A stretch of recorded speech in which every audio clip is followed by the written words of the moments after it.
വാർത്തകളിലേക്ക് ഈ മണിക്കൂറിലെ പ്രധാന തലക്കെട്ടുകൾ നോക്കാം. നിലമ്പൂർ തെരഞ്ഞെടുപ്പിന് ശേഷവും രാഷ്ട്രീയ കേരളത്തിൽ ചർച്ച ജമാഅത്തെ ഇസ്ലാമി തന്നെ. മതരാഷ്ട്രവാദമില്ലെന്ന് ജമാഅത്തെ ഇസ്ലാമി.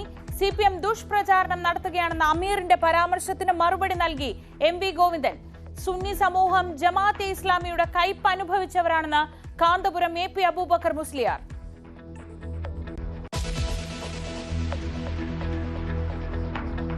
നിലമ്പൂരിലെ തോൽവി പരിശോധിച്ച് തിരുത്തേണ്ടത് തിരുത്തുമെന്ന് CPM സംസ്ഥാന സെക്രട്ടറി MV ഗോവിന്ദൻ. ഇടത് അടിത്തറയ്ക്ക് കോട്ടമില്ല, വോട്ട് ചോർച്ച ഉണ്ടായത് UDF-ന്.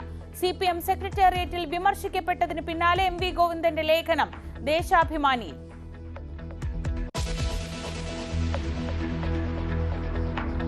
ഗവർണർ സർക്കാർ പോര് കനത്തു. സർക്കാർ പരിപാടികളിൽ ഭാരതാംബയുടെ ചിത്രം ഒഴിവാക്കണമെന്ന് മുഖ്യമന്ത്രിയുടെ കത്ത്. നീക്കം മന്ത്രിസഭാ തീരുമാനപ്രകാരം മറുപടി നൽകുമെന്ന് രാജ്ഭവൻ. ഇന്നലെ കേരള സർവകലാശാലയിൽ ഉണ്ടായ സംഭവങ്ങളിൽ ഗവർണർക്ക് കടുത്ത അതൃപ്തി. ഏറ്റുമുട്ടലിനില്ലെന്ന് പറഞ്ഞാൽ എല്ലാം ഒത്തുതീർപ്പായി എന്നല്ല അർത്ഥമെന്ന് രാജേന്ദ്ര അർലേക്കർ.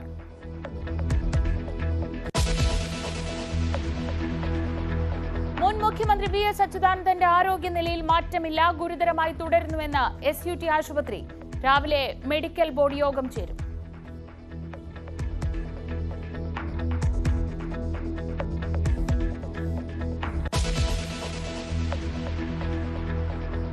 സംസ്ഥാന പോലീസ് മേധാവിയെ തീരുമാനിക്കാൻ UPSC യോഗം ഡൽഹിയിൽ. 3 പേരുടെ ചുരുക്കപ്പട്ടിക തയ്യാറാക്കും. അജിത് കുമാറിനെ പരിഗണിക്കുമോ എന്നത് നിർണായകം. ചീഫ് സെക്രട്ടറി ജയതിലകും പോലീസ് മേധാവി ഷെയ്ഖ് ദർവേഷ് സാഹിബും പങ്കെടുക്കും.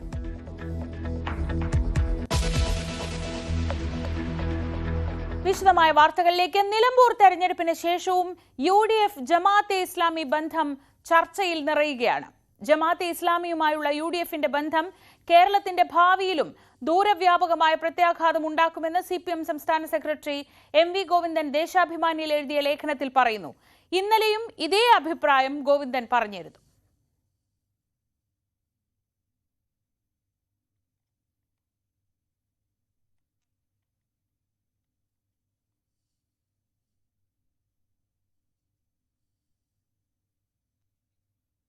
ജമാഅത്തെ ഇസ്ലാമി ഇതുവരെ മതരാഷ്ട്രവാദം ഉന്നയിച്ചിട്ടില്ലെന്നും 7.5 പതിറ്റാണ്ടായ പ്രസ്ഥാനത്തിന്റെ ഭരണഘടനയിൽ അത് വ്യക്തമാക്കിയിട്ടുണ്ടെന്നും കേരള അമീർ P മുജീബുർ റഹ്മാൻ ഇന്നലെ പറഞ്ഞിരുന്നു.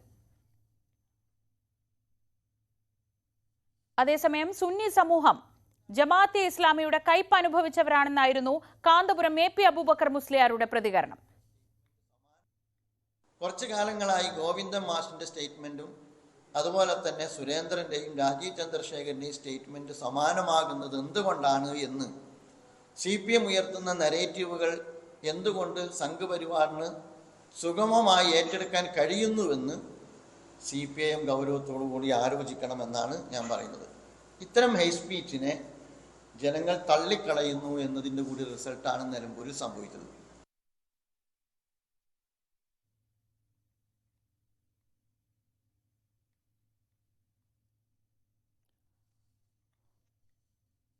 സുന്നി സമൂഹം ജമാഅത്തെ ഇസ്ലാമിയുടെ കയ്പ് അനുഭവിച്ചവരാണെന്നായിരുന്നു കാന്തപുരം AP അബൂബക്കർ മുസ്ലിയാർ ഈ വിഷയത്തിൽ പ്രതികരണം നടത്തിയത്.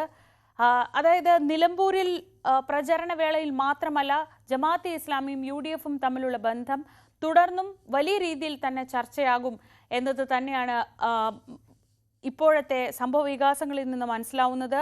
MV ഗോവിന്ദൻ ഇന്നലെ മാധ്യമങ്ങളോട് സംസാരിക്കവേ ജമാഅത്തെ ഇസ്ലാമിയെ തള്ളിപ്പറഞ്ഞുകൊണ്ട് വന്നിരുന്നു. ഇന്നിപ്പോൾ അദ്ദേഹം ദേശാഭിമാനിയിൽ എഴുതിയ ലേഖനത്തിലും ഇതേ നിലപാട് തന്നെ ആവർത്തിക്കുന്നുണ്ട്. ഈ സാഹചര്യത്തിലൊക്കെയാണ് ഇത് രാഷ്ട്രീയ കേരളം വലിയ ചർച്ചയായി ഈ വിഷയം മുന്നോട്ട് കൊണ്ടുപോകും എന്നതിൻ്റെ സൂചനകൾ ലഭിക്കുന്നത്.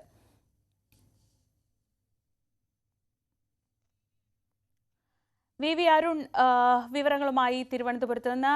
അരുൺ, ഇനി നിലമ്പൂരിൽ ഈ വിഷയം ചർച്ചയായപ്പോൾ നമ്മൾ കരുതിയിരുന്നത് നിലമ്പൂരിലെ ഒരു രാഷ്ട്രീയ വിഷയം എന്ന നിലയ്ക്ക് ഇത് വലിയ ചർച്ചകളിൽ നിൽക്കും, അതങ്ങ് അവസാനിക്കുമെന്നാണ്. പക്ഷേ CPM അതങ്ങനെ അവസാനിപ്പിക്കാൻ തയ്യാറല്ല. ഒരുപക്ഷെ വരുന്ന തെരഞ്ഞെടുപ്പുകളിൽ, പ്രത്യേകിച്ച് തദ്ദേശ തെരഞ്ഞെടുപ്പും പിന്നീട് നിയമസഭാ തെരഞ്ഞെടുപ്പും വരാനിരിക്കെ ഈ വിഷയം സജീവമായി തന്നെ ചർച്ചയിൽ നിർത്തുകയും വർഗീയ വോട്ടുകൾ കൊണ്ട് മാത്രമാണ് നിലമ്പൂരിലെ ജയം, വർഗീയ വോട്ടുകൾ വാങ്ങുന്നവരാണ് UDF എന്നൊരു ഒരു നറേറ്റീവ് വളരെ കാര്യമായി തന്നെ നിലനിർത്തുകയും ചെയ്യുകയാണോ CPM ലക്ഷ്യമിടുന്നത്? ശ്രീകാന്ത്, നിലമ്പൂരിൽ ഈ വിഷയം ഉന്നയിക്കുമ്പോൾ തന്നെ CPI നേതാക്കൾ വ്യക്തമാക്കിയിരുന്നു, ഇത് നിലമ്പൂരിന് വേണ്ടി മാത്രമുള്ള ഒരു കൂട്ടുകെട്ടല്ല, തദ്ദേശ തെരഞ്ഞെടുപ്പ് അതുപോലെ തന്നെ വരാനിരിക്കുന്ന നിയമസഭാ തെരഞ്ഞെടുപ്പ്, ഇതിൽ നേട്ടം ലക്ഷ്യമിട്ടുള്ള കോൺഗ്രസിന്റെ ഒരു ട്രയലാണ് നിലമ്പൂരിലേതെന്ന് CPI നേതൃത്വം നേരത്തെ വ്യക്തമാക്കിയിരുന്നു. 2019 മുതൽ ലോക്സഭാ തെരഞ്ഞെടുപ്പ് 2019 2024 ലോക്സഭാ തെരഞ്ഞെടുപ്പിലും ജമാഅത്തെ ഇസ്ലാമിയുടെ വോട്ട് UDF-നായിരുന്നു. അപ്പോഴൊക്കെ ഒരു പരസ്യമായി അത് പിന്തുണ പ്രഖ്യാപിച്ചല്ല അവർ മുന്നോട്ട് പോയത്. പക്ഷെ പാലക്കാട് പരസ്യമായി തന്നെ UDF-ന് ജമാഅത്തെ ഇസ്ലാമി പിന്തുണ പ്രഖ്യാപിച്ചു. അതിനുശേഷം ഇപ്പോൾ നിലമ്പൂർ ഉപതെരഞ്ഞെടുപ്പിലും അത്തരം പിന്തുണ പ്രഖ്യാപിക്കുന്നു. അത് തുടർന്നു പോകാൻ തന്നെ ഒരു അസോസിയേറ്റ് അംഗത്വം വാഗ്ദാനം ചെയ്താണ് ജമാഅത്തെ ഇസ്ലാമിയുടെ രാഷ്ട്രീയ പാർട്ടിയായ വെൽഫെയർ പാർട്ടിയെ UDF കൂടെ കൂട്ടുന്നതെന്നായിരുന്നു CPM-ന്റെ ആരോപണം. അത് ഈ നിലമ്പൂർ ഉപതെരഞ്ഞെടുപ്പിലേക്ക് മാത്രമല്ല, തുടർന്ന് അങ്ങോട്ടും ആ ഒരു കൂട്ടുകെട്ട് ഉണ്ടാകുമെന്ന് തന്നെയാണ് CPM കരുതുന്നത്. അത് തന്നെയാണ് നേതാക്കൾ ആദ്യഘട്ടം മുതൽ പറയുന്നത്. ഇന്നത്തെ MV ഗോവിന്ദന്റെ ദേശാഭിമാനി ലേഖനത്തിലും UDF-ന്റെ വർഗീയ കൂട്ടുകെട്ട് ദൂരവ്യാപക പ്രത്യാഘാതം എന്ന തലക്കെട്ടിലാണ് ആ ലേഖനം വന്നിരിക്കുന്നത്. ഇത് വളരെ കൃത്യമായി നേരത്തെ രാഹുൽ ഗാന്ധിയും പ്രിയങ്ക ഗാന്ധിയും വയനാട്ടിൽ ജയിച്ചത് ജമാഅത്തെ ഇസ്ലാമിയുടെ വോട്ട് കൊണ്ടാണെന്ന് CPM ആരോപിക്കുന്നു. ഇത്തരത്തിൽ വർഗീയ ശക്തികളുടെ വോട്ട് നേടിയാണ് നിലമ്പൂരിലും അതിനു മുമ്പുമൊക്കെ UDF ജയിച്ചത്. ഒരു വശത്ത് മുസ്ലിം മത രാഷ്ട്രവാദികളുടെ വോട്ട് കരസ്ഥമാക്കി, മറുഭാഗത്ത് BJP-യുടെ വോട്ടും UDF-ന് നിലമ്പൂരിൽ കിട്ടിയിട്ടുണ്ട്. UDF നേതാക്കളും ജമാഅത്തെ ഇസ്ലാമിയും ഒരുപോലെ പറയുന്ന കാര്യം സംസ്ഥാനത്ത് ഭരണവിരുദ്ധ വികാരമുണ്ട് എന്ന് അത് തള്ളിക്കളയുന്ന CPM ഈ കൂട്ടുകെട്ടിനെ തുറന്നു കാട്ടുമെന്ന് തന്നെയാണ് വ്യക്തമാക്കുന്നത്. വർഗീയവാദികളുടെ വോട്ട് വേണ്ട എന്ന് ഇടതുമുന്നണിയും CPM പറഞ്ഞത് വളരെ കൃത്യമാണ്. അത് ഇവിടെ മാത്രമല്ല, ഇനിയുള്ള തെരഞ്ഞെടുപ്പുകളിലും അത് വേണ്ട തന്നെയാണ് നിലപാട്. പക്ഷേ ജമാഅത്തെ ഇസ്ലാമി UDF ബന്ധം അത് വരും തെരഞ്ഞെടുപ്പുകളിലും CPM ആയുധമാക്കുമെന്ന് ഉറപ്പാണ്.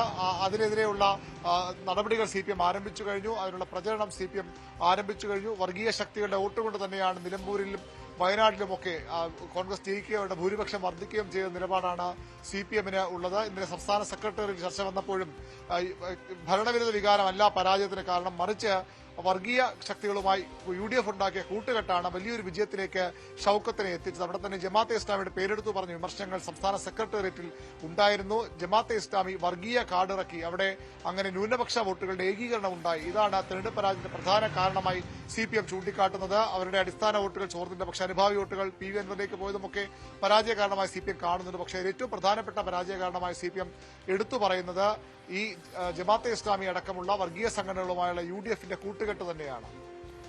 അരുൺ, അതേസമയം ഈ ജമാഅത്തെ ഇസ്ലാമി ഒരു രാഷ്ട്രീയ പാർട്ടി രൂപീകരിക്കുന്നതിന് മുൻപ് 2009-ലും 2011-ലുമൊക്കെ പരസ്യമായി തന്നെ LDF-നെ പിന്തുണയ്ക്കുകയും അവരുടെ സ്ഥാനാർത്ഥികൾക്ക് വോട്ട് വേണമെന്ന് അഭ്യർത്ഥിക്കുകയും ഒക്കെ ചെയ്ത കാര്യങ്ങൾ ചൂണ്ടിക്കാണിച്ചാണല്ലോ UDF ഇതിനെ പ്രതിരോധിക്കുന്നത്. പ്രത്യേകിച്ച് അവരുടെ കൂടെ നിൽക്കുമ്പോൾ അത് മതേതര പാർട്ടിയും ഞങ്ങൾക്കൊപ്പം വരുമ്പോൾ എങ്ങനെ വർഗീയ പാർട്ടിയുമാകും എന്നാണ്. ആ നിലയ്ക്ക് ഒരു വരുന്ന തെരഞ്ഞെടുപ്പിലും വലിയ രാഷ്ട്രീയ വിഷയമായി ഈ LDF UDF വാക്പോര് വാദപ്രതിവാദങ്ങൾ ഉയരുമെന്ന് ഉറപ്പല്ലേ? അതിനെ ഇപ്പോൾ ഈ പറഞ്ഞ കാര്യത്തെ എങ്ങനെ LDF പ്രതിരോധിക്കും? മുൻപ് ബന്ധമുണ്ടായിരുന്നു, അല്ലെങ്കിൽ മുൻപ് അവർ പിന്തുണ നൽകിയിരുന്നു എന്നത് എത്രത്തോളം നിഷേധിക്കാൻ LDF-ന് കഴിയും? നിലമ്പൂർ ഉപതെരഞ്ഞെടുപ്പിന്റെ ഘട്ടത്തിൽ ഈ ചോദ്യവും ഈ ഒരു വിമർശവും CPM നേരിട്ടിരുന്നു. മുഖ്യമന്ത്രി പിണറായി വിജയനും അതുപോലെ തന്നെ MV ഗോവിന്ദനും അതിന് മറുപടി പറഞ്ഞതുമാണ്. ഒരു ഘട്ടത്തിലും ജമാഅത്തെ ഇസ്ലാമിയുമായി ഒരു തരത്തിലുള്ള സഖ്യവും ഉണ്ടാക്കിയിട്ടില്ല. നേരത്തെ മുഖ്യമന്ത്രി ചർച്ച നടത്തിയതൊക്കെ ജമാഅത്തെ ഇസ്ലാമിയുടെ അന്നത്തെ ആമിർ പറഞ്ഞിരുന്നു. പക്ഷെ അതെല്ലാം പൂർണ്ണമായും തള്ളുന്ന ഒരു നിലപാടാണ് CPM സ്വീകരിച്ചത്. ഒരു ഘട്ടത്തിലും ജമാഅത്തെ ഇസ്ലാമിയുടെ വോട്ട് CPM സ്വീകരിച്ചിട്ടില്ല, അതിനുവേണ്ടി അവർ ശ്രമിച്ചിട്ടില്ല. അത്തരം വോട്ടുകൾ വേണ്ട എന്ന നിലപാട് തന്നെയാണ് CPM സ്വീകരിച്ചത്. അതിനുള്ള എതിർവാദങ്ങളും തെളിവുകളും ഒക്കെ പുറത്തു വന്നെങ്കിലും CPM അത് പൂർണ്ണമായി നിഷേധിക്കുകയാണ് ഉണ്ടായത്. അതുകൊണ്ട് തന്നെ തുടർന്നും അത്തരം വോട്ട് വേണ്ട, ജമാഅത്തെ ഇസ്ലാമി പോലുള്ള RSS പോലുള്ള വർഗീയ സംഘടനകളുടെ BJP പോലുള്ള അത്തരം പാർട്ടികളുടെ വോട്ട് വേണ്ട നിലപാട് തന്നെയാണ് CPM പരസ്യമായി സ്വീകരിക്കുന്നത്. ശ്രീജ ചോദിച്ചത് വളരെ കൃത്യമാണ്, ശരിയാണ്. പക്ഷേ അത്തരം ആരോപണങ്ങളെല്ലാം പൂർണ്ണമായും തള്ളുന്ന സമീപനമാണ് CPM നിലമ്പൂർ ഉപതെരഞ്ഞെടുപ്പ് കാലത്ത് സ്വീകരിച്ചത്. സ്വാഭാവികമായും ഇനിയുള്ള നാളുകളിലും ഇനിയുള്ള തെരഞ്ഞെടുപ്പ് വേളകളിലും ഇത്തരത്തിൽ UDF-ന്റെ ജമാഅത്തെ ഇസ്ലാമി ബന്ധമുണ്ടെങ്കിൽ അത് ഉയർത്തിക്കാട്ടുമ്പോൾ അവിടെ അവിടെ CPM-നെതിരെ UDF ഉന്നയിക്കാൻ പോകുന്ന ആരോപണവും സമാനം തന്നെയായിരിക്കും. പക്ഷേ അവിടെ ഒരു തരത്തിലുള്ള വോട്ടും വേണ്ട എന്ന നിലപാട് CPM ആവർത്തിക്കും. ഈ ജമാഅത്തെ ഇസ്ലാമി ബന്ധത്തിൽ UDF-ൽ കൂടുതൽ പ്രശ്നങ്ങൾ ഉണ്ടാകുമെന്ന് CPM കണക്കുകൂട്ടുന്നു. നിലമ്പൂർ ഒരു ജീവൻ മരണ പോരാട്ടമായിരുന്നു UDF-ന്, പ്രത്യേകിച്ച് മുസ്ലിം ലീഗിന്. അതുകൊണ്ട് തന്നെയാണ് ലീഗ് ഈ വിഷയം ആ ഘട്ടത്തിൽ വിവാദമാക്കാത്തതെന്ന് CPM കരുതുന്നു. പക്ഷേ ജമാഅത്തെ ഇസ്ലാമിയുടെ ദീർഘകാല സഹകരണത്തെ ലീഗ് പ്രോത്സാഹിപ്പിക്കില്ല, ലീഗ് അതിന് തയ്യാറായേക്കില്ല എന്നൊരു വിലയിരുത്തൽ കൂടി CPM-നുണ്ട്. അതുകൂടി മുന്നിൽ കണ്ടുകൊണ്ടാണ് ഈ വിഷയം അവർ ഈ രീതിയിൽ ഉയർത്തിക്കാട്ടുന്നത്. മുസ്ലിം ലീഗിന്റെ അനുമതിയോടുകൂടിയാണ് ഈ UDF ജമാഅത്തെ ഇസ്ലാമിയെ കൂട്ടുചേരാൻ തീരുമാനിച്ചത്. അന്ന് അതിനെ പ്രതിരോധിക്കാൻ, അതിനെ വിമർശിക്കാൻ CPM ആയുധമാക്കിയത് നേരത്തെ മുൻ തങ്ങൾമാരുടെ കാലത്തും അതുപോലെ CH മുഹമ്മദ് കോയയുടെ കാലത്തുമൊക്കെ ഒരു തരത്തിലും ഒരു ഘട്ടത്തിലും ജമാഅത്തെ ഇസ്ലാമിയുമായി ഒരു വേദി പങ്കിടാൻ പോലും അന്നത്തെ UDF നേതാക്കൾ, ലീഗ് നേതാക്കൾ, പ്രത്യേകിച്ച് ലീഗ് നേതാക്കൾ തയ്യാറായിരുന്നില്ല. അവരെല്ലാം മറന്നുകൊണ്ടാണ് ഇപ്പോൾ മുസ്ലിം ലീഗിന്റെ അനുഗ്രാശ്വാസങ്ങളോടുകൂടി കോൺഗ്രസ് ജമാഅത്തെ ഇസ്ലാമിയുടെ രാഷ്ട്രീയ പാർട്ടിയുമായി, രാഷ്ട്രീയ സംഘടന, വെൽഫെയർ പാർട്ടിയുമായി കൈകോർക്കുന്നുവെന്ന വിമർശനമാണ് CPM ഉന്നയിച്ചത്. തദ്ദേശ തെരഞ്ഞെടുപ്പിൽ മാത്രം നീക്കുപോക്കുകളോ പ്രതീക്ഷിക്കുന്നു.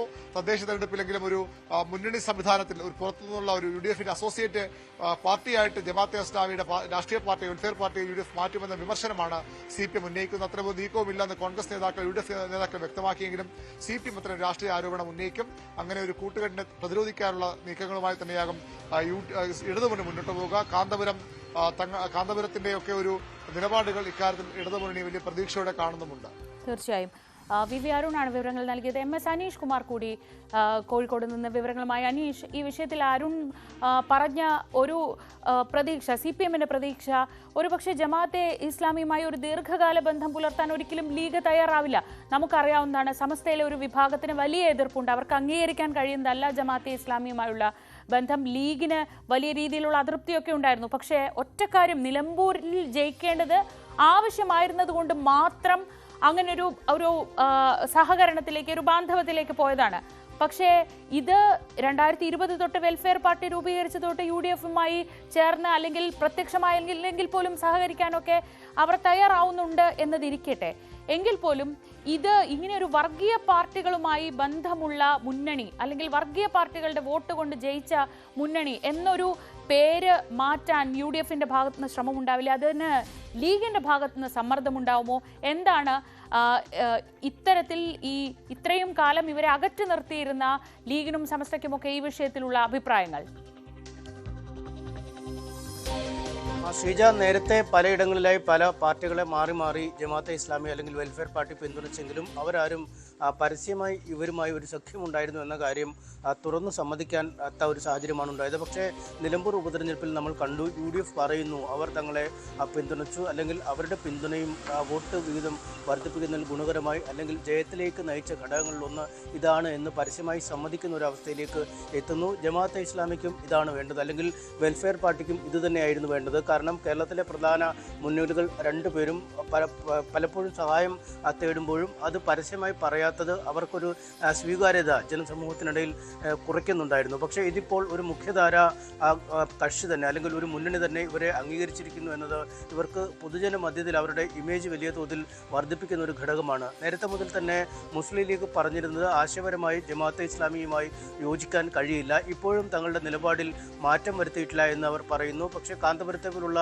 മറ്റു ചില ആളുകളും ജമാഅത്തെ ഇസ്ലാമിയുടെ മധുരം തങ്ങൾ നുകർന്നിട്ടില്ല. ഒരുപാട് കയ്പുനീർ കുടിപ്പിച്ച ആളുകളാണ് ജമാഅത്തെ ഇസ്ലാമി. ഇപ്പോൾ അവരുടെ നിലപാടുകൾ മാറ്റുന്നു, അല്ലെങ്കിൽ മതരാഷ്ട്രവാദ രൂപീകരണം എന്ന ആശയത്തിൽ നിന്നും പിന്നാക്കം പോകുന്നു എന്നൊക്കെ പറയുമ്പോഴും അവർ അന്തരീക്ഷത്തിൽ ഉന്നയിച്ചിട്ടിരുന്ന ആരോപണങ്ങൾ അതേപടി നിൽക്കുകയാണ്. അവർ ജനങ്ങളിലേക്ക് കൈമാറിയ സന്ദേശങ്ങൾ അതേപടി നിൽക്കുകയാണ്. അതുകൊണ്ട് ഒരു നേതാവിനെ മാത്രം തള്ളിപ്പറഞ്ഞുകൊണ്ടോ അല്ലെങ്കിൽ ഇപ്പോൾ തങ്ങൾ ഈ ആശയത്തിൽ നിന്ന് പിന്മാറുന്നു എന്ന് പറഞ്ഞുകൊണ്ട് കാര്യമില്ല. അവർ അന്തരീക്ഷത്തിൽ അവശേഷിപ്പിച്ച കാര്യങ്ങൾ ഇപ്പോഴും അതുപോലെ തന്നെ തുടരുകയാണ് എന്നാണ് കാന്തപുരം അടക്കം വ്യക്തമാകുന്നത്. അതായത് നിലവിൽ തന്നെയുള്ള മുസ്ലിം സംഘടനകളിൽ നിന്നും ശക്തമായ എതിർപ്പുണ്ടാകുന്നു. ലീഗൊക്കെ ഏത് തരത്തിലേക്ക് ആ എതിർപ്പ് കൊണ്ടുപോകും എന്നതാണ് ഇനി അറിയേണ്ടതുണ്ട്. സമസ്തയ്ക്ക് വലിയ എതിർപ്പ് നേരത്തെ തന്നെ ജമാഅത്തെ ഇസ്ലാമിയുമായി ഉണ്ട്. അവർ ജിഫ്രി മുത്തുക്കോയ തങ്ങൾ കഴിഞ്ഞ ദിവസം മാധ്യമങ്ങളെ കണ്ടപ്പോഴും മുൻ നിലപാടിൽ മാറ്റം വരുത്തേണ്ട ഒരു സാഹചര്യവും നിലവിലില്ല. പക്ഷേ നിലമ്പൂർ തെരഞ്ഞെടുപ്പ് മുന്നിൽ കണ്ട് മാത്രം അക്കാര്യത്തിൽ തങ്ങൾ തൽക്കാലം അഭിപ്രായം പറയുന്നില്ല. ജമാഅത്തെ ഇസ്ലാമിയോട് എതിർപ്പ് തന്നെയാണ് തങ്ങൾക്കുള്ളതെന്ന് വ്യക്തമാവുകയും ചെയ്ത സാഹചര്യമുണ്ടായിരുന്നു. എന്തായാലും ജമാഅത്തെ ഇസ്ലാമി അല്ലെങ്കിൽ വെൽഫെയർ പാർട്ടി ഈ അവസരം അവസരം അവർക്കൊരു സുവർണാവസരമായി തന്നെ കാണുകയാണ്. അവർ മുൻ നിലപാടുകളിൽ നിന്നും പലതിലും പിന്നാക്കം പോകാനുള്ള ഒരു തയ്യാറെടുപ്പ് നടത്തുന്നു എന്നാണ് മനസ്സിലാക്കാൻ കഴിയുന്നത്. ഇന്നലെ തന്നെ ജമാഅത്തെ ഇസ്ലാമിയുടെ അമീർ മുജീബ് റഹ്മാൻ പറഞ്ഞത് ജമാഅത്തെ ഇസ്ലാമി ഇതുവരെ ഈ മതരാഷ്ട്രവാദം എന്ന ഒരു ആവശ്യം ആശയപരമായി ഉന്നയിച്ചിട്ടില്ല എന്ന് തന്നെയാണ്. പാർട്ടിയുടെ ഈ ഭരണഘടനയിൽ അല്ലെങ്കിൽ ജമാഅത്തെ ഇസ്ലാമിയുടെ ഭരണഘടനയിൽ തന്നെ ഇക്കാര്യം പറയുന്നുണ്ട് എന്നും അദ്ദേഹം പറയുന്നു. ഖുർആനും മുഹമ്മദ് നബിയുടെ ചര്യകളും അടിസ്ഥാനമാക്കിയാണ് ഈ ജമാഅത്തെ ഇസ്ലാമിയുടെ പ്രവർത്തനങ്ങൾ മുന്നോട്ട് പോകുന്നത്. അതത് രാജ്യങ്ങളിൽ നിലവിലുള്ള നിയമങ്ങളുമായി ഒത്തുചേർന്ന് പോവുക എന്നത് തന്നെയാണ് തങ്ങളുടെ പ്രവർത്തന ശൈലി എന്നും അദ്ദേഹം പറയുന്നു. എന്തായാലും വലിയ പ്രതീക്ഷയാണ് ജമാഅത്തെ ഇസ്ലാമിക്കുള്ളത്. ഈ നിലമ്പൂർ തെരഞ്ഞെടുപ്പിലെ ബാന്ധവം അത് അടുത്ത നിയമസഭാ തെരഞ്ഞെടുപ്പിലും വരുന്ന പഞ്ചായത്ത് തെരഞ്ഞെടുപ്പിലുമൊക്കെ മുന്നോട്ട് കൊണ്ടുപോകാൻ കഴിയുമെന്ന ഒരു പ്രതീക്ഷയുള്ളതാണ്. പലയിടങ്ങളിലും വിജയത്തിലേക്ക് എത്താൻ പലപ്പോഴും കഴിയുന്നില്ലെങ്കിൽ പോലും ഈ മുസ്ലിം വിഭാഗത്തിൽ തന്നെ ഒരു വോട്ട് വിഹിതം പലയിടങ്ങളിലും ഇവർക്ക് സ്വന്തമായിട്ടുണ്ട്. ആ വോട്ട് വിഹിതം ചേരുമ്പോൾ ഈ തദ്ദേശ ഭരണ തെരഞ്ഞെടുപ്പിലടക്കം വലിയ നേട്ടങ്ങൾ ഉണ്ടാക്കാൻ കഴിയുമെന്ന ഒരു പ്രതീക്ഷയും അങ്ങനെ ഒരു കണക്കുകൂട്ടലും UDF-നുണ്ട്. അങ്ങനെ തന്നെ മുന്നോട്ട് പോകാനാണ് തീരുമാനം. മറുവശത്ത് ലീഗിൻ്റെ ഈ ആശയപരമായ ഭിന്നതയുണ്ടെന്ന് പറയുന്നത് അതൊരു എതിർപ്പായി മാറുമോ? സമസ്തയുടെ എതിർപ്പ്, കാന്തപുരത്തിൻ്റെ എതിർപ്പ്, ഇക്കാര്യങ്ങളൊക്കെ എങ്ങനെ UDF കൈകാര്യം ചെയ്യും എന്നതാണ് ഇനി കാത്തിരുന്ന് കാണേണ്ടത്. ശരി, MS അനീഷ് കുമാറാണ് വിവരങ്ങൾ നൽകിയത്. എന്തായാലും നിലമ്പൂരിൽ തീരുന്നില്ല ജമാഅത്തെ ഇസ്ലാമിയും UDF-ഉം തമ്മിലുണ്ടാക്കിയ ബന്ധത്തിന്റെ അലയൊലികൾ. നിലമ്പൂരോടെ ഈ വിവാദങ്ങളും അവസാനിക്കില്ല. തദ്ദേശ തെരഞ്ഞെടുപ്പ് വരാനിരിക്കെ ഇതൊരു മുഖ്യ രാഷ്ട്രീയ വിഷയമായി തന്നെ ഉയർത്തിക്കൊണ്ടുവരികയാണ് CPM-ന്റെയും LDF-ന്റെയും പ്രധാന ലക്ഷ്യം.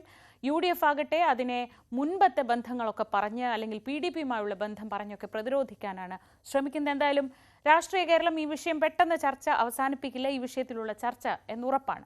ഇനി മറ്റു വാർത്തകളിലേക്ക് പോകാം. നിലമ്പൂർ തോൽവിയുടെ പശ്ചാത്തലത്തിൽ തിരുത്തേണ്ടത് തിരുത്തുമെന്ന് CPM സംസ്ഥാന സെക്രട്ടറി MV ഗോവിന്ദൻ.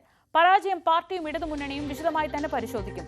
നിലമ്പൂരിൽ വോട്ട് ചോർച്ച ഉണ്ടായത് UDF-നാണെന്നും 2021-ൽ VV പ്രകാശിന് ലഭിച്ചതിനേക്കാൾ 1470 വോട്ട് UDF-ന് കുറഞ്ഞുവെന്നും MV ഗോവിന്ദൻ ദേശാഭിമാനിയിൽ എഴുതിയ ലേഖനത്തിലാണ് MV ഗോവിന്ദൻ ആരോപണങ്ങൾ ഉന്നയിച്ചത്.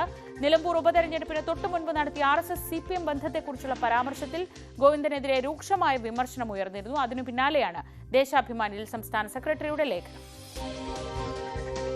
അരുൺ വിവരങ്ങളുമായി. അരുൺ, സംസ്ഥാന സെക്രട്ടേറിയറ്റിലെ വിമർശനത്തിന് പിന്നാലെ വരുന്ന ലേഖനം എന്നത് ശ്രദ്ധേയമാണ്. അതോടൊപ്പം ഒരൊറ്റ വാചകമാണ് ആ മുഴുവൻ ലേഖനത്തിലുള്ളത്. അത് തിരുത്തേണ്ടത് തിരുത്തുമെന്നാണ്. അത് ഗോവിന്ദൻ തിരുത്തുമെന്നാണോ അതോ പാർട്ടിക്ക് എവിടെയെങ്കിലും വീഴ്ച വന്നിട്ടുണ്ടെങ്കിൽ അത് തിരുത്തുമെന്നാണോ?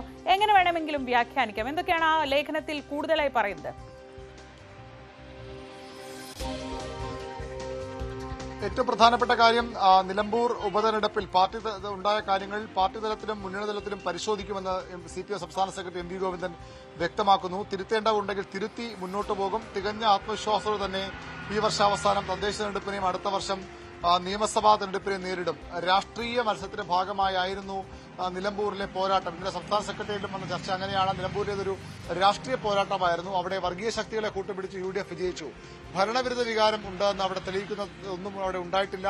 CPM-ന്റെ അടിസ്ഥാന വോട്ടുകൾ ചോർച്ചയുണ്ടായിട്ടില്ല. പക്ഷേ അവിടെ സംഭവിച്ചത് UDF വർഗീയ ശക്തികളുമായി ചേർന്ന് വിജയിച്ചു. അൻവറിന്റെ സാന്നിധ്യം അല്ലെങ്കിൽ സ്വാധീനം തിരിച്ചറിയാൻ കഴിയാതെ പോയി. പാർട്ടി വോട്ടുകൾ പോയില്ലെങ്കിലും അനുഭാവി വോട്ടുകൾ അൻവറിലേക്ക് ചോർന്നു. അത് തടയാനായില്ല എന്നൊരു വിമർശനം, സ്വയം വിമർശനവും CPM-ന്റെ സംസ്ഥാന സെക്രട്ടറിയിൽ ഉണ്ടായി. മറ്റൊരു കടുത്ത വിമർശനം ഉയർന്നത് സംസ്ഥാന സെക്രട്ടറി MV ഗോവിന്ദനെതിരെയാണ്. അദ്ദേഹം നടത്തിയ CPM അടിയന്തരാവസ്ഥ കാലത്ത് RSS-ഉമായി കൂട്ടുചേർന്നിരുന്നു എന്ന പ്രയോഗം എന്ന പരാമർശം അനവസരത്തിലായിപ്പോയി. അത് MV ഗോവിന്ദന്റെ പേരെടുത്തു പറയാതെയായിരുന്നു നേതാക്കൾ വിമർശനമായി ഉന്നയിച്ചത്. ഇത്തരം പരാമർശങ്ങൾ തെരഞ്ഞെടുപ്പ് ഘട്ടത്തിൽ വലിയ തിരിച്ചടി ഉണ്ടാക്കും. ഇത്തരം വാക്കുകൾ സൂക്ഷിച്ച് പ്രയോഗിക്കേണ്ടതായിരുന്നു എന്ന വിമർശനം ഇന്നലെ സംസ്ഥാന സെക്രട്ടേറിയറ്റിൽ ഉണ്ടായി. ഇന്ന് സംസ്ഥാന സമിതിയിലും സ്വാഭാവികമായി ഇന്നും നാളെയുമായി സംസ്ഥാന സമിതി നിശ്ചയിച്ചിരിക്കുകയാണ്. അവിടെയും സമാനമായ വിമർശനങ്ങൾ MV ഗോവിന്ദനെതിരെ ഉണ്ടാകും. ആ വിമർശനത്തിന് ശേഷമാണ് MV ഗോവിന്ദന്റെ ലേഖനം ദേശാവൻ പ്രത്യക്ഷപ്പെട്ടതുകൂടി നമ്മൾ ശ്രദ്ധിക്കേണ്ടതാണ്. ഷീജ ചോദിച്ചതുപോലെ പാർട്ടിക്ക് തിരുത്താനുണ്ട്, നേതാക്കൾക്കും തിരുത്താനുണ്ട്, പ്രത്യേകിച്ച് സംസ്ഥാന സെക്രട്ടറിക്ക് തിരുത്താനുണ്ട്. നേതാക്കളുടെ നാവുപിഴ CPM-നെ നേരത്തെ പല ഘട്ടത്തിലും തെരഞ്ഞെടുപ്പ് രംഗത്ത് പിന്നോട്ടടിച്ചിരുന്നു. അത് നേരത്തെയൊക്കെ മുതിർന്ന മറ്റു നേതാക്കളായ സംസ്ഥാന സെക്രട്ടറി തന്നെ പാർട്ടിയെ പ്രതിരോധത്തിലാക്കുക. ജമാഅത്തെ ഇസ്ലാമി വിഷയം ഉന്നയിച്ച് കോൺഗ്രസിനെ UDF-നെ വളരെ ശക്തമായ പ്രതിരോധത്തിലേക്ക് മാറ്റാൻ CPM-നും ഇടതുമുന്നണിക്കും കഴിഞ്ഞിരുന്നു. പക്ഷേ അതെല്ലാം മാറ്റിമറിച്ചത് സംസ്ഥാന സെക്രട്ടറിയുടെ പരാമർശമാണ്. അതിൽ കടുത്ത അതൃപ്തി പാർട്ടിയിൽ ആ ഘട്ടത്തിൽ തന്നെ തെരഞ്ഞെടുപ്പ് ഘട്ടത്തിൽ തന്നെ ഉണ്ടായിരുന്നു. അതിന്റെ പ്രതിഫലനമാണ് ഇന്ന് സംസ്ഥാന സെക്രട്ടറി സെക്രട്ടേറിയറ്റ് ഉണ്ടായത് ഈ സംസ്ഥാന സമിതി യോഗങ്ങളിലും ഇത് നിഴലിക്കുമെന്ന് തന്നെയാണ് നമുക്ക് പ്രതീക്ഷിക്കാവുന്നത്. വി അരുണാണ് വിവരങ്ങൾ നൽകിയത് തിരുവനന്തപുരത്ത്. കോൺഗ്രസ് നേതൃത്വത്തെ വീണ്ടും വെല്ലുവിളിച്ച് ശശി തരൂർ. കഴിഞ്ഞ ദിവസം തരൂർ എക്സിൽ പങ്കുവച്ച പോസ്റ്റാണ് പുതിയ വിവാദത്തിന് കാരണം. ആകാശം ആരുടെയും സ്വന്തമല്ലെന്നും പറക്കാൻ അനുമതി ചോദിക്കേണ്ടതില്ല എന്നുമുള്ള വാക്കുകൾ പക്ഷിയുടെ ചിത്രത്തോടൊപ്പമാണ് തരൂർ പങ്കുവച്ചത്. തരൂർ പാർട്ടി വിട്ടേക്കുമെന്ന സൂചനകൾ നിലനിൽക്കുന്നതിനിടെയാണ് ചിത്രം പങ്കുവച്ചത്. ചില ആളുകൾക്ക് മോദിയാണ് പ്രധാനമെന്നായിരുന്നു മല്ലികാർജ്ജുൻ ഖർഗെയുടെ പ്രതികരണം. കൂടുതൽ വിവരങ്ങളുമായി നാഷണൽ ഡെസ്കിൽ നിന്ന് ആർ കിരൺ ബാബു. കിരൺ, ഇന്നലെ പ്രത്യേകിച്ച് സാഹചര്യമൊന്നും ഇല്ലാത്തപ്പോൾ തരൂരിന്റെ എക്സിൽ ഇങ്ങനത്തെ കാര്യങ്ങളൊന്നും സാധാരണ പ്രത്യക്ഷപ്പെടാറില്ല. ഇപ്പം നമ്മളൊക്കെ ചില സമയത്ത് കോട്ട്സ് ഒക്കെ പങ്കുവെക്കാറുണ്ട്. പക്ഷെ തരൂർ അങ്ങനെ ഒരാളല്ല. അതുകൊണ്ട് തന്നെ ഈ പോസ്റ്റിന്റെ മാനങ്ങൾ വളരെ വളരെ വലുതാണ്. ഇന്നലെ മല്ലികാർജ്ജുൻ ഖർഗെയുടെ ഭാഗത്തു നിന്നുണ്ടായ പ്രതികരണം, തരൂരിന്റെ വിദേശയാത്ര, ഇതൊക്കെ വെച്ച് നോക്കുമ്പോൾ എന്താണ് തരൂർ ഉദ്ദേശിക്കുന്നത്? എങ്ങോട്ടാണ് തരൂരിന്റെ പോക്ക്? ഇത് ഒരു ഭാഗത്ത് ശശി തരൂർ, മറുഭാഗത്ത് കോൺഗ്രസ് ഹൈക്കമാൻഡ്, രണ്ടുപേരും തമ്മിലുള്ള ഒരു ഒളിച്ചുകളി കൂടി ഇതിനുള്ളിലുണ്ട്. തരൂരിൻ്റെ പോസ്റ്റിൽ അദ്ദേഹം ബോധപൂർവം തന്നെ ഇട്ട പോസ്റ്റാണ് എന്നതിന് യാതൊരു സംശയവുമില്ല. പക്ഷേ ഔദ്യോഗികമായി ചോദിച്ചാൽ ഈ പോസ്റ്റിൽ ഏതെങ്കിലും തരത്തിൽ പാർട്ടി വിരുദ്ധതയുണ്ടോ എന്ന് ചോദിച്ചാൽ അത് ഇല്ല എന്ന് വേണമെങ്കിൽ പറയാം. ഒരു ഉണങ്ങിയ കൊമ്പിൻ്റെ അറ്റത്ത് ഇരിക്കുന്ന ഒരു കിളി, അതിൻ്റെ ഇതിലാണ് പറക്കാൻ ആരുടെയും അനുവാദം ചോദിക്കേണ്ടതില്ല, ആകാശം ആരുടേതുമല്ല എന്ന് പറയുമ്പോൾ സ്വാഭാവികമായും തനിക്ക് പറക്കാനുള്ള അവസരമുണ്ട് എന്ന് തന്നെയാണ് അത് വളരെ വ്യക്തമാക്കുന്നത്. താനിരിക്കുന്ന കൊമ്പ് ഉണങ്ങിയ കൊമ്പാണ് എന്നതിൻ്റെ സൂചനയാണോ ഇരിക്കുന്നത് എന്നൊക്കെ ചോദിച്ചാൽ അതിനെ കോൺഗ്രസിനോട് അങ്ങനെ വേണമെങ്കിൽ ഊമിക്കാം. ഇതൊന്നുമല്ല, ഞാനൊരു പൊതു തത്വം പറഞ്ഞാണെങ്കിൽ അങ്ങനെയും പറയാം. പക്ഷേ ഇതിനൊക്കെ കാരണം ഇത് മനഃപൂർവ്വമായ പ്രകോപനങ്ങൾ നിരന്തരം ശശി തരൂർ സൃഷ്ടിച്ചുകൊണ്ടേയിരിക്കുകയാണ്. അതിന് തരൂരിന് ഹൈക്കമാൻഡിൻ്റെ ഭാഗത്തു നിന്ന് ഏതെങ്കിലും തരത്തിൽ ശക്തമായ പ്രതികരണം വരണം, അല്ലെങ്കിൽ നടപടി വരണം എന്നൊരാഗ്രഹം സ്വാഭാവികമായും, അല്ലെങ്കിൽ അത്തരം ഒരു തന്ത്രപരമായ നീക്കം തരൂരിൻ്റെ ഭാഗത്തു നിന്നുണ്ട് എന്ന് വേണം കണക്കാക്കാൻ. എന്നാൽ ഹൈക്കമാൻഡ് മറിച്ചൊരു നിലപാടാണ് സ്വീകരിക്കുന്നത്. ഏതെങ്കിലും തരത്തിൽ ശശി തരൂരിനെതിരെ ഒരു നടപടി എടുക്കേണ്ടതില്ല. നേരത്തെ ശശി തരൂരിൻ്റെ വാചകങ്ങളെ അടക്കം അവഗണിച്ച് തള്ളുക എന്നുള്ളതായിരുന്നു ലൈൻ. അതിനുശേഷം ഇപ്പോൾ അത് ഒരു പരിധി വിട്ട് കഴിഞ്ഞപ്പോഴാണ് ഇപ്പോൾ വീണ്ടും ശശി തരൂരിനെതിരെ കോൺഗ്രസ് അധ്യക്ഷൻ തന്നെ പ്രതികരിച്ചത്. കോൺഗ്രസ് അധ്യക്ഷൻ തന്നെ പറഞ്ഞത്, തരൂർ നേരത്തെ പറഞ്ഞത് എനിക്ക് രാജ്യമാണ് പ്രധാനം, പിന്നീടാണ് പാർട്ടി എന്ന് പറഞ്ഞു. അത് കോൺഗ്രസിലിട്ടുള്ള സ്വാഭാവികമായും ഒരു കൊട്ടു തന്നെയായിരുന്നു. കാരണം പ്രധാനമന്ത്രി നരേന്ദ്രമോദിയുടെ നിർദ്ദേശപ്രകാരം അദ്ദേഹം വിദേശ ഡെലിഗേഷൻ്റെ തലവനായി പോകുന്നു. വീണ്ടും ഒരു 2 ആഴ്ച സന്ദർശനത്തിന് വേണ്ടി പ്രധാനമന്ത്രി നിർദ്ദേശപ്രകാരം പോകുന്നു. ഇതൊന്നും പാർട്ടി അറിയിക്കുകയോ പാർട്ടിയുടെ അനുമതി വാങ്ങുകയോ ഒന്നും ചെയ്യുന്നില്ല. സാധാരണഗതിയിൽ ഏത് പാർട്ടിയിൽ നിന്നും ഇങ്ങനെ സർക്കാരിൻ്റെ ഒരു ഓഫർ വന്നു കഴിഞ്ഞാൽ, അല്ലെങ്കിൽ നിർദ്ദേശം വന്നു കഴിഞ്ഞാൽ സ്വാഭാവികമായും ആ പാർട്ടിയെ അറിയിച്ച് അനുമതി മേടിക്കുക എന്നുള്ളത് ഏത് പാർട്ടിയിൽ നിന്നുള്ള MP ആയാലും സ്വാഭാവികമായ ഒരു പ്രക്രിയയാണ്. പക്ഷേ തരൂർ അതിന് തയ്യാറാവുന്നില്ല. തരൂർ അതിന് കൊടുക്കുന്നൊരു വ്യാഖ്യാനം, ഇതൊന്നും പാർട്ടിയോട് ചോദിക്കേണ്ടതില്ല, ഇത് ഇന്ത്യ എന്ന രാജ്യത്തിൻ്റെ വിഷയമാണ്, അതുകൊണ്ട് ഞാൻ രാജ്യത്തിനാണ് പ്രഥമ പരിഗണന നൽകുന്നത്, ഞാൻ പാർട്ടിക്ക് അതീതനായി രാജ്യത്തിനെ സ്നേഹിക്കുന്ന ഒരാളാണ് എന്നൊരു പ്രതിച്ഛായ സൃഷ്ടിക്കുക, അതിൽ കൂടി കോൺഗ്രസിനെ വെട്ടിലാക്കുക, ഈ 2 ഉദ്ദേശമാണ് തരൂരിനുള്ളത്. അത് കൃത്യമായി തിരിച്ചറിഞ്ഞുകൊണ്ട് തന്നെയാണ് കോൺഗ്രസ് ഹൈക്കമാൻഡിൻ്റെ പ്രതികരണവും. അതിനൊരു മറുപടി ഇന്നലെ കോൺഗ്രസ് അധ്യക്ഷൻ തന്നെ മല്ലികാർജ്ജുൻ ഖർഗെ തന്നെയാണ് നൽകുന്നത് എന്നുള്ളതാണ് പ്രധാനം. കോൺഗ്രസിനെ സംബന്ധിച്ച് രാജ്യമാണ് ഏറ്റവും പ്രധാനം, മറ്റേ ചിലർക്ക് മോദിയാണ് പ്രധാനം എന്ന് പറയുന്നു. തരൂരിന് രാജ്യവുമല്ല പ്രധാനം, തരൂരിന് മോദിയാണ് പ്രധാനം എന്ന പരോക്ഷമായൊരു മറുപടി കൂടിയായിരുന്നു നൽകിയിരുന്നത്. അതോടൊപ്പം തന്നെ തരൂർ നന്നായി ഭാഷ ഉപയോഗിക്കാൻ അറിയാവുന്ന ആളാണ്, അതുകൊണ്ടാണ് അദ്ദേഹത്തെ പ്രവർത്തക സമിതിയിൽ എടുത്തത് എന്നതുകൂടി പറയുന്നു.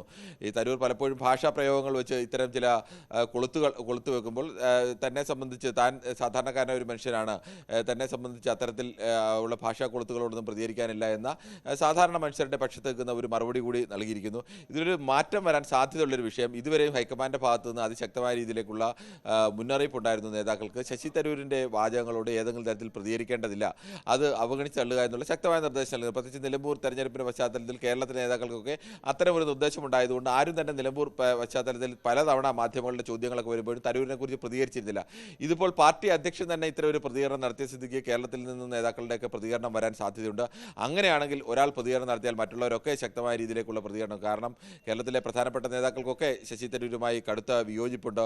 നേരത്തെ ശശി തരൂരിനെ അനുകൂലിച്ചിരുന്ന നേതാക്കൾ ഒരു വിഭാഗം ഉണ്ടായിരുന്നെങ്കിൽ ഇന്നിപ്പോൾ അത്തരം അനുകൂലിക്കുന്നവരുടെ എണ്ണവും വല്ലാതെ കോൺഗ്രസിനുള്ളിൽ തന്നെ കുറഞ്ഞിട്ടുണ്ട്. നിരന്തരം പാർട്ടിയെ പ്രതിസന്ധിയിലാക്കുന്ന ഒരു നേതാവ് എന്ന നിലയിൽ ആ തരത്തിലുള്ള ഒരു കുറവ് കൂടി അദ്ദേഹത്തിന് വന്നിട്ടുണ്ട്. എന്തായാലും അത്തരം പ്രതികരണങ്ങളൊക്കെ ഉണ്ടാകുമോ ഇല്ലയോ എന്നൊക്കെ ഉള്ളത് ആ പാർട്ടിയുടെ തീരുമാനമാണ്. ആ പാർട്ടിയുടെ ഭാഗത്ത് നിന്ന് അത്തരം ഉണ്ടാകുമോ ഇല്ലയോ എന്നുള്ളത് വരും ദിവസങ്ങളിലോ മണിക്കൂറുകളിലോ ഒക്കെ നമുക്ക് അറിയാൻ കഴിയും. ശരി, ആർ കിരൺ ബാബുവാണ് വിവരങ്ങൾ നൽകിയത്. സംസ്ഥാന പോലീസ് മേധാവിയെ കണ്ടെത്താൻ നിർണായക UPSC യോഗം ഇന്ന് ഡൽഹിയിൽ ചേരുകയാണ്. കേരളത്തിൽ ഇന്ന് ചീഫ് സെക്രട്ടറിയും നിലവിലെ പോലീസ് മേധാവിയും യോഗത്തിൽ പങ്കെടുക്കും. യോഗശേഷം 3 പേരുടെ ചുരുക്കപ്പട്ടിക തയ്യാറാക്കി സംസ്ഥാനത്തിന് കൈമാറും. MR അജിത് കുമാറിനെ ഉൾപ്പെടുത്തുമോ എന്നതാണ് നിർണായക ചോദ്യം.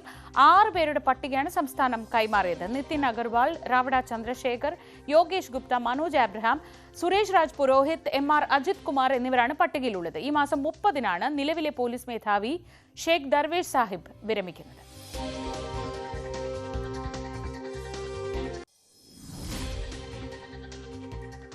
ഇടവേളയ്ക്ക് ശേഷം മടങ്ങിവരാം.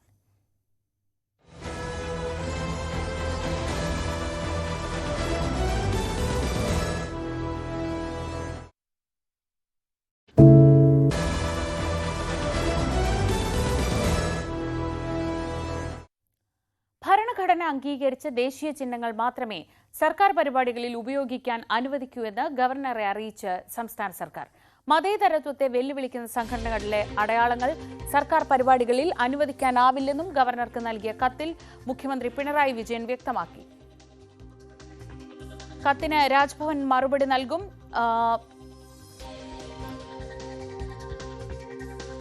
ഏറ്റുമുട്ടലിനില്ലെന്ന് പറഞ്ഞതിനെ കീഴടങ്ങലായി വ്യാഖ്യാനിക്കരുതെന്ന് ഇന്നലെ ഗവർണർ രാജേന്ദ്ര വിശ്വനാഥ് ആർലേക്കർ വ്യക്തമാക്കിയിരുന്നു. I disagree with everything that you say, but I would rather die in defending your right to say it. I would rather die in defending your right to say it. I must be allowed to speak. You must be allowed to speak. Those sitting in the power, they must be allowed to speak. There has to be there. But why this confrontation? When I came to Kerala, I publicly said, it is not my nature to have confrontation every time. But confrontation, not having confrontation, doesn't mean that I will be compromising. VV Arun വിവരങ്ങളുമായി. അരുൺ, ഏറ്റുമുട്ടലും കീഴടങ്ങലും തമ്മിലുള്ള വ്യത്യാസം governor ഇന്നലെ വ്യക്തമാക്കിയതാണ്. ഏറ്റുമുട്ടലിനില്ല എന്ന് പറഞ്ഞതിനെ കീഴടങ്ങി എന്ന് വ്യാഖ്യാനിക്കേണ്ട എന്ന് അദ്ദേഹം നിലപാട് വ്യക്തമാക്കിയ ഒരു സംഭാഷണത്തിന് വേദി തുറന്നിടുമ്പോൾ പോലും. പക്ഷേ ഇപ്പോൾ സർക്കാർ നീങ്ങുന്നത് ഭരണഘടന അനുസരിച്ച് അല്ലെങ്കിൽ സർക്കാരിന്റെ അധികാരം അനുസരിച്ചാണ്. ഇങ്ങനെയൊരു കത്ത് സർക്കാർ നൽകിയാൽ രാജ്ഭവൻ അത് ഏത് തരത്തിൽ അതിനെ പ്രതിരോധിക്കാൻ കഴിയും? ഗവർണർക്ക് രാജ്ഭവൻ അപ്പുറത്തേക്കുള്ള പരിപാടികളിൽ ഇങ്ങനെയൊരു ശാഠ്യം പിടിക്കാൻ പിന്നീട് കഴിയുമോ?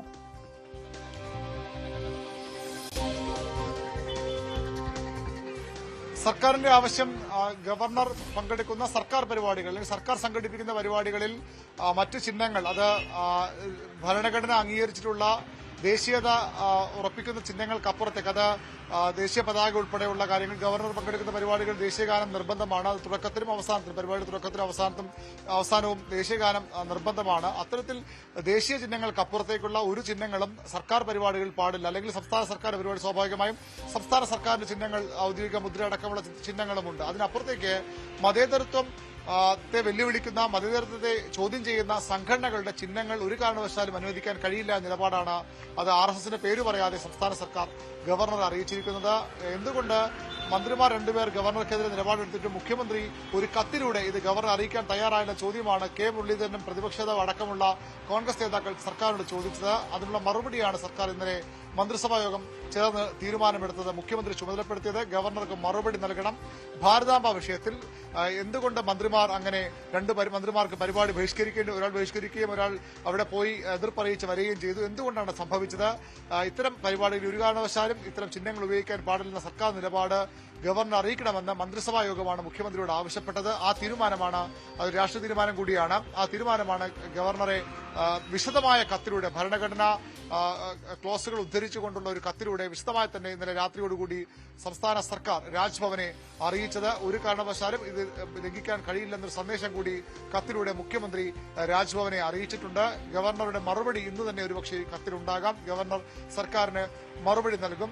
സർക്കാർ പരിപാടികൾ ഒഴിവാക്കാൻ ഗവർണർ നേരത്തെ തീരുമാനമെടുത്തിരുന്നു. പക്ഷേ രാജ്ഭവനിൽ നടക്കുന്ന മറ്റു പരിപാടികൾ, ഗവർണർ നടത്തുന്ന പരിപാടികളിൽ എന്ത് വേണമെന്ന് തീരുമാനിക്കാനുള്ള അവകാശം ഗവർണർക്കാണ് നിലപാടാണ് രാജ്ഭവന് ഉള്ളത്. ഇന്നലെ സെനറ്റ് ഹാളിൽ കേരള സർവകലാശാല ആസ്ഥാനത്തെ സെനറ്റ് ഹാളിൽ ഒരു സംഘപരിവാർ സംഘടന സംഘടിപ്പിച്ച പരിപാടിയിലും സമാന വിവാദം ഉണ്ടായത്. അവിടെയാണ് ഗവർണർ നിലപാട് തുറന്നു പറഞ്ഞത്. കേരളത്തിലേക്ക് വരുമ്പോൾ ഒരു തരത്തിലും ഏറ്റുമുട്ടലില്ല, ഏറ്റുമുട്ടൽ തന്റെ ശൈലിയല്ല, തന്റെ രീതിയല്ല എന്ന് വ്യക്തമാക്കിയത്. പക്ഷേ അങ്ങനെ ഏറ്റുമുട്ടലില്ല എന്ന് പറയുന്നത് തന്റെ ദൗർബല്യമായി കാണരുത്, അത് താൻ ഏതെങ്കിലും തരത്തിൽ തന്റെ ആശയങ്ങളിൽ കോംപ്രമൈസ് ചെയ്യും എന്ന് കരുതരുത്, അത്ര ഒരു കോംപ്രമൈസ് തന്റെ ആശയങ്ങൾ ഉണ്ടാകില്ല എന്ന് വ്യക്തമാക്കുകയാണ് ഗവർണർ. ഏതായാലും സർക്കാരിന്റെ കത്തിനുള്ള ഗവർണർ മറുപടി നിർണായകമാകും. അതിനുശേഷവും ഈ ഏറ്റുമുട്ടൽ തുടരാൻ തന്നെയാണ് സാധ്യത. കാരണം രണ്ട് കൂട്ടരും ഇത് രാഷ്ട്രീയ വിഷയമായി ഏറ്റെടുത്തു കഴിഞ്ഞു. സർക്കാരും രാജ്ഭവനും എന്നതിനപ്പുറത്തേക്ക് BJP, CPM, RSS, CPM പോരായത് മാറിക്കഴിഞ്ഞു. ശ്രീജ,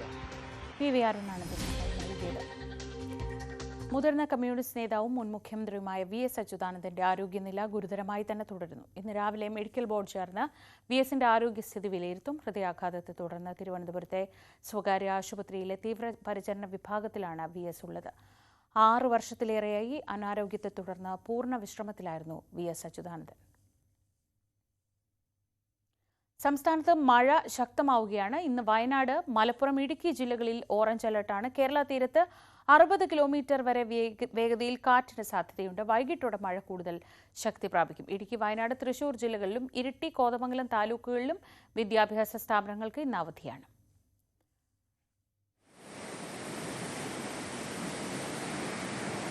വയനാട്ടിൽ മഴ ശക്തമാണ്. ബത്തേരി, കല്ലൂർ പുഴ കരകവിഞ്ഞു. പുഴങ്കുനി ഉന്നതിയിൽ വെള്ളം കയറി.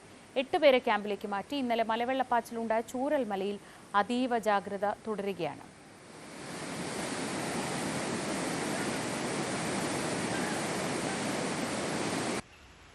കോഴിക്കോട് മലയോര മേഖലകളിലും ശക്തമായ മഴയാണ്. ഇരുവഴിഞ്ഞിപ്പുഴയും ചെറുപുഴയിലും ജലനിരപ്പ് ഉയർന്നു.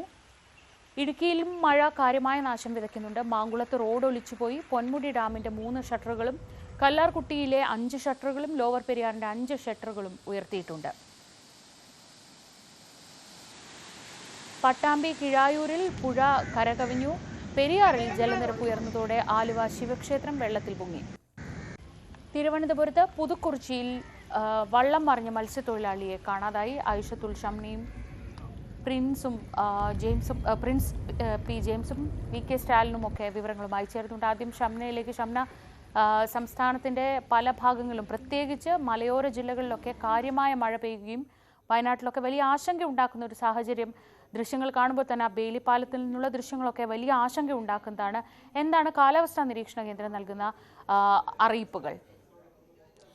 ശ്രീജ, തീർച്ചയായും ഒരു ഇടവേളയ്ക്ക് ശേഷം കാലവർഷം വീണ്ടും ശക്തമാകുന്നു, കൂടുതൽ മഴ ലഭിക്കുന്നു എന്നതാണ് സാഹചര്യം. വീണ്ടും വിവിധ ജില്ലകൾക്ക് മുന്നറിയിപ്പുകൾ നൽകുന്നു. ഇന്ന് 3 ജില്ലകൾക്കാണ് ഇതുവരെ ഓറഞ്ച് അലർട്ട് പ്രഖ്യാപിച്ചിട്ടുള്ളത്. ഒപ്പം തന്നെ മറ്റ് ജില്ലകൾക്കൊക്കെ യെല്ലോ അലർട്ടുകളുണ്ട്. ഈ അലർട്ടുകൾ ഇല്ലാത്ത ജില്ലകളിലും നേരിയ തോതിൽ മഴ ലഭിക്കുന്നുണ്ട് എന്നതാണ് സാഹചര്യം. ഇന്ന് എന്തായാലും 3 ജില്ലകൾക്ക് ഓറഞ്ച് അലർട്ട്. അത് ഇടുക്കി ജില്ലയ്ക്കും ഒപ്പം തന്നെ മലപ്പുറം ജില്ലയ്ക്കും വയനാട് ജില്ലയ്ക്കുമാണ് ഓറഞ്ച് അലർട്ട് ഉള്ളത്. തിരുവനന്തപുരം, കൊല്ലം, ആലപ്പുഴ ഒഴികെയുള്ള മറ്റ് എല്ലാ ജില്ലകൾക്കുമാണ് യെല്ലോ അലർട്ട് പ്രഖ്യാപിച്ചിട്ടുള്ളത്. ഒപ്പം തന്നെ അടുത്ത 2 ദിവസം കൂടി അതിശക്തമായ മഴയുണ്ടാകും എന്ന് മുന്നറിയിപ്പുണ്ട്. ഒപ്പം തന്നെ മഴ വരും ദിവസങ്ങളിലും അത് തുടരുമെന്നതാണ് മുന്നറിയിപ്പ്.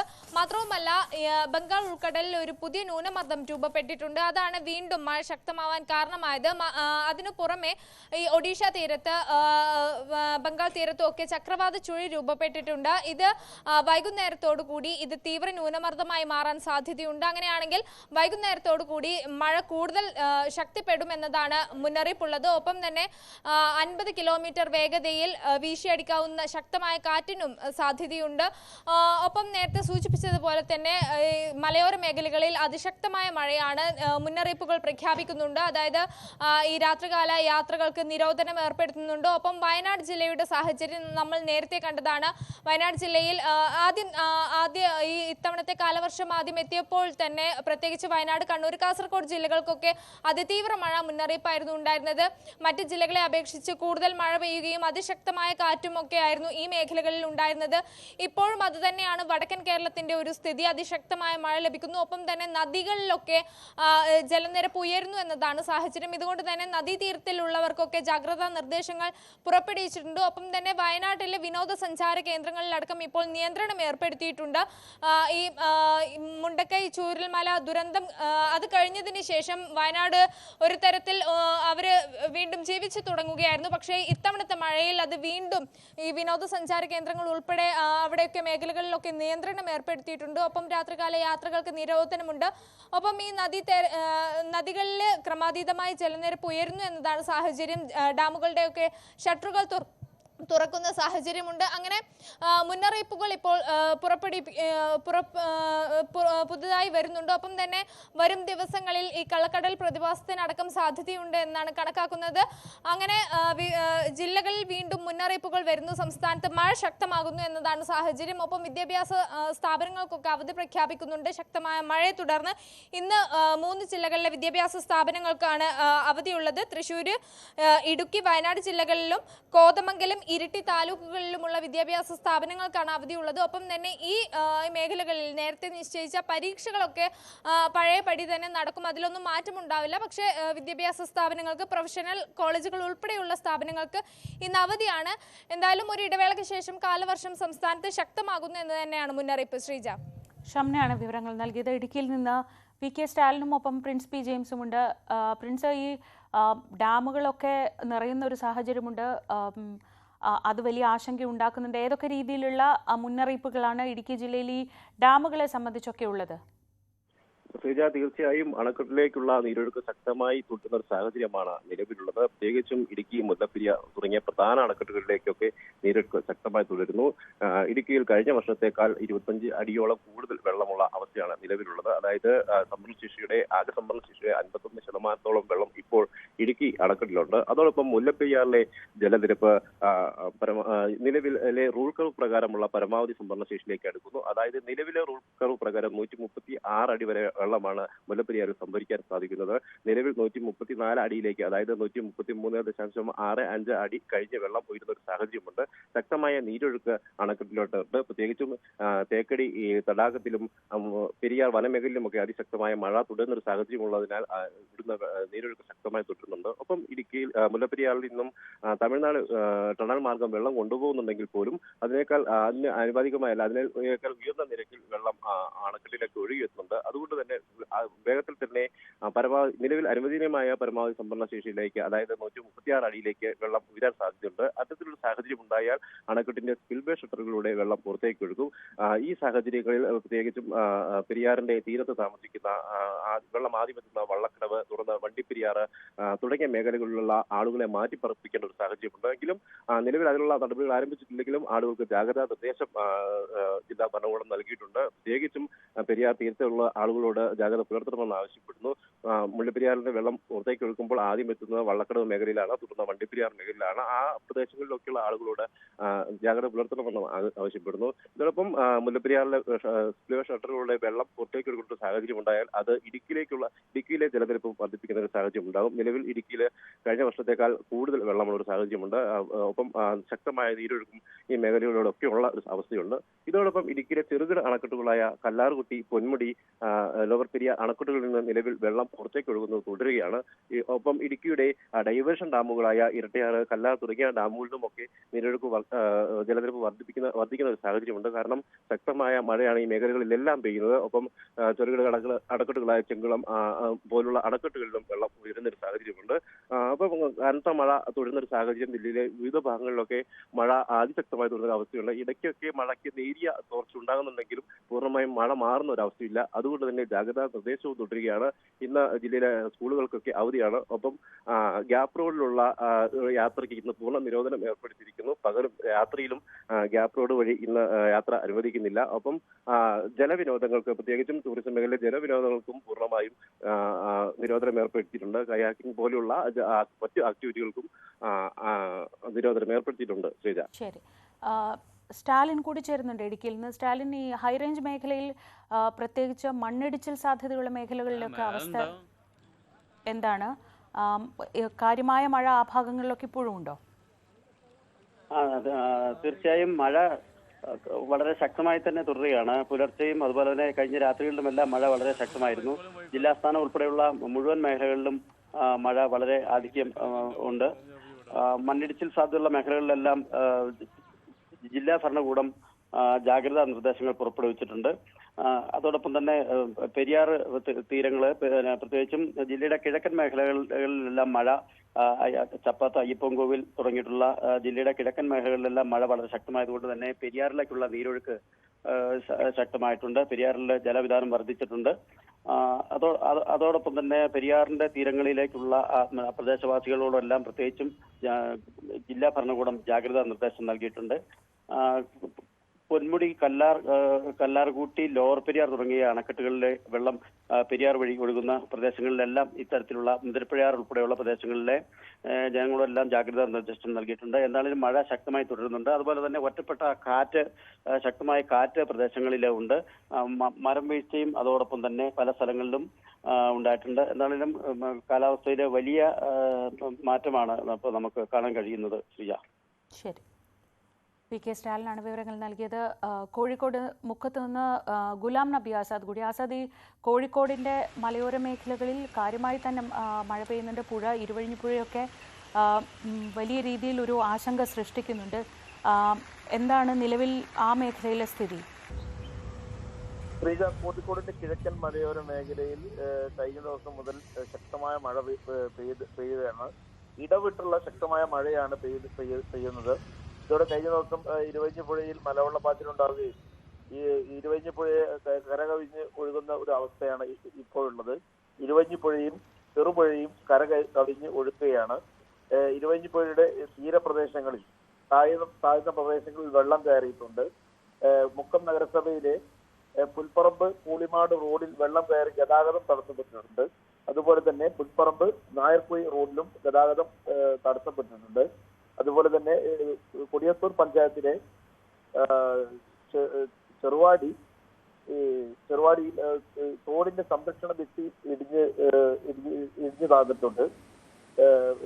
ഈ കാരശ്ശേരി പഞ്ചായത്തിലെ നോർത്ത് കാരശ്ശേരി പഞ്ചായത്തിൽ മുക്കക്കടവ് പാലത്തിൽ നിന്നും കാരശ്ശേരി ചോണാട് പ്രദേശങ്ങളിലേക്ക് പോകുന്ന റോഡിൽ വെള്ളം കയറി ഗതാഗതം തടസ്സപ്പെട്ടിട്ടുണ്ട്. ശക്തമായ മഴ, ഇടവിട്ടുള്ള ശക്തമായ മഴ ഇപ്പോഴും തുടരുകയാണ്. പലയിടങ്ങളിലും ജനങ്ങൾക്ക് ഉയർന്നുകൊണ്ടിരിക്കുന്ന സാഹചര്യമാണ് ഇപ്പോൾ നിലവിലുള്ളത്. ശരി, ആസാദാണ് വിവരങ്ങൾ നൽകിയത് മുക്കത്ത് നിന്ന്. എന്തായാലും സംസ്ഥാനത്തിൻ്റെ മലയോര മേഖലകളിൽ ഇടുക്കി, വയനാട്, കോഴിക്കോട് തുടങ്ങി മലയോര മേഖലകളിലൊക്കെ വലിയ ജാഗ്രതയോടെ ഇരിക്കേണ്ട സമയമാണ്. പലയിടത്തും കാര്യമായി തന്നെ മഴ തുടരുന്നുണ്ട്. വയനാട്ടിലൊക്കെ ബെയിലിപ്പാലത്തു നിന്നുള്ള ദൃശ്യങ്ങളിലൊക്കെ നമ്മൾ കാണുന്നത് കുത്തിയൊഴുകി വരുന്ന പുഴയാണ്. വളരെ ജാഗ്രതയോടെ തന്നെ നമുക്കിരിക്കാം.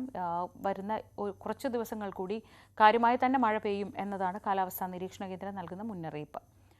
മറ്റു വാർത്തകൾ നോക്കാം. കാട്ടാനയുടെ ആക്രമണത്തിൽ മരിച്ച നിലമ്പൂർ വാണിയമ്പുഴ ഉന്നതിയിലെ ബില്ലിയുടെ മൃതദേഹം ചാലിയാറിന്റെ മറുകരയിൽ എത്തിച്ചു. പോലീസും ഫയർഫോഴ്സും എമർജൻസി റെസ്ക്യൂ ഫോഴ്സും ചേർന്നാണ് ബില്ലിയുടെ മൃതദേഹം എത്തിച്ചത്. പോസ്റ്റ്മോർട്ടം നടപടികൾക്കായി മഞ്ചേരി മെഡിക്കൽ കോളേജിലേക്ക് കൊണ്ടുപോയി.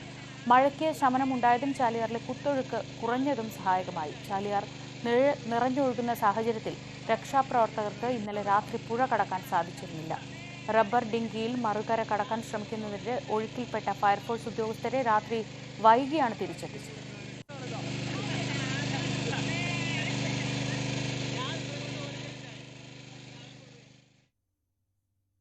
ഇടവേള.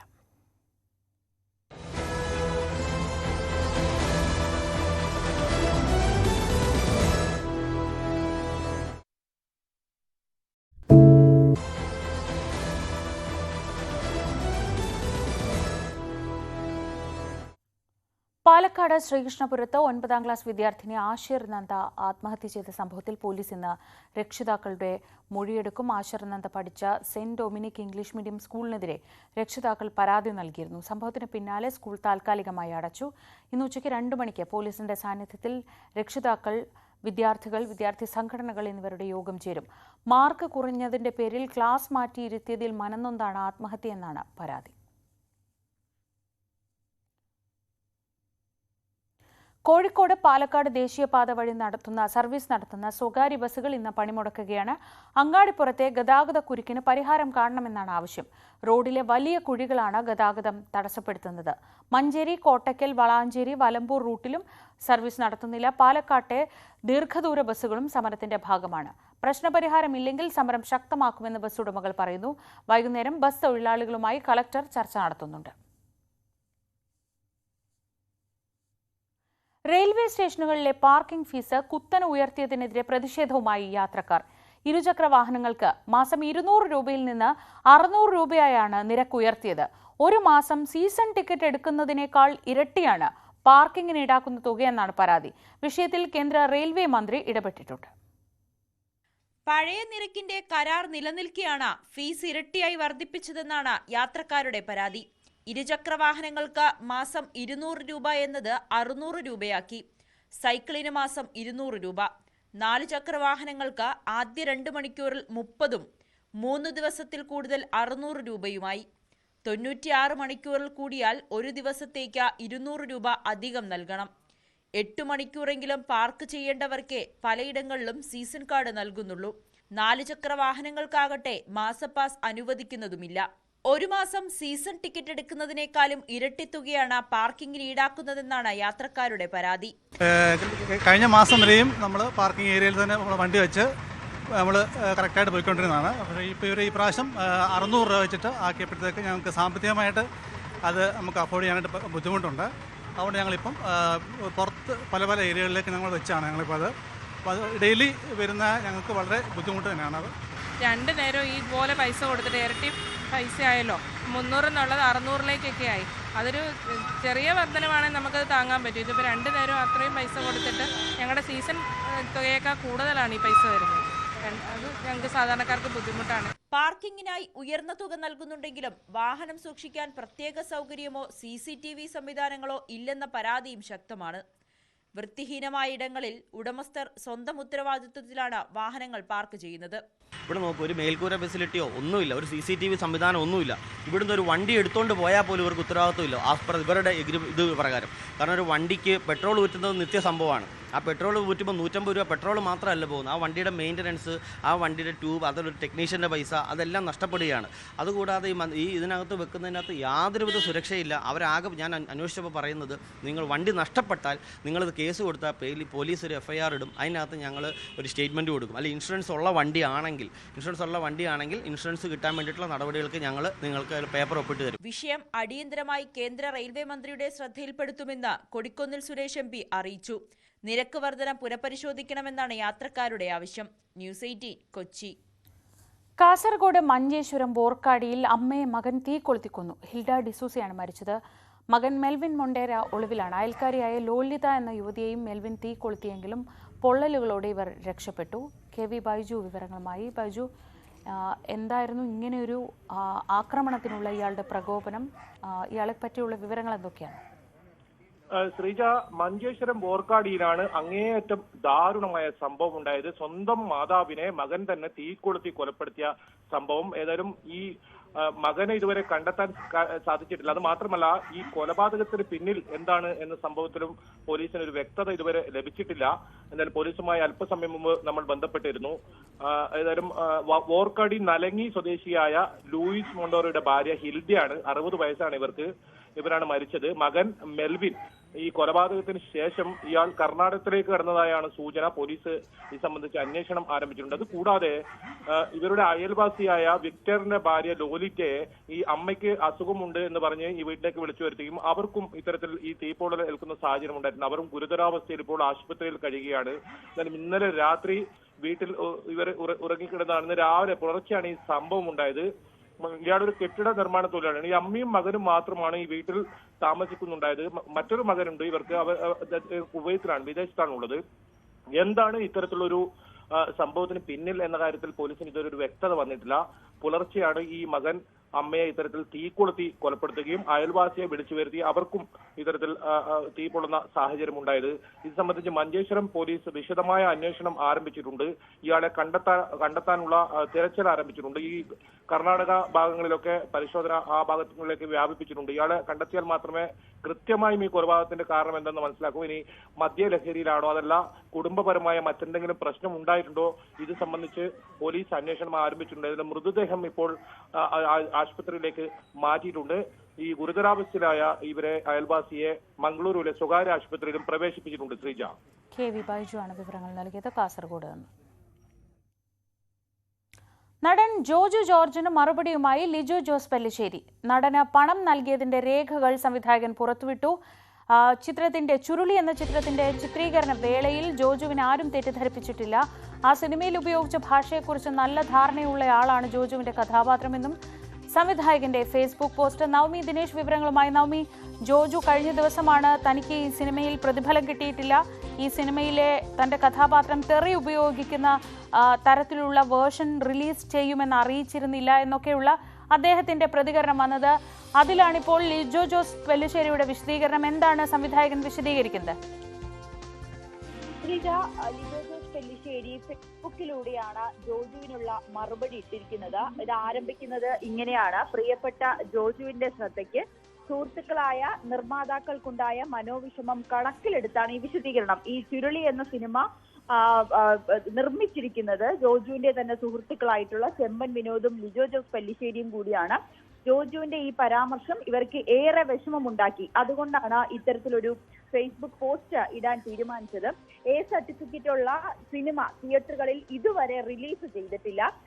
ഈ ഒരു വിഷയവുമായി ബന്ധപ്പെട്ട ഈ സിനിമയിലെ മോശം അശ്ലീലമായിട്ടുള്ള ചില പദപ്രയോഗങ്ങൾ ഉണ്ടെന്ന് കാട്ടിക്കൊണ്ട് ഹൈക്കോടതിയിലടക്കം ഹർജി പോയതാണ്. ഹൈക്കോടതിയുടെ കമ്മിറ്റി വെച്ച് അന്വേഷിച്ചതിൽ പോലും അനുകൂലമായിട്ടുള്ള വിധിയാണ് ഈ സിനിമയ്ക്ക് ലഭിച്ചത്.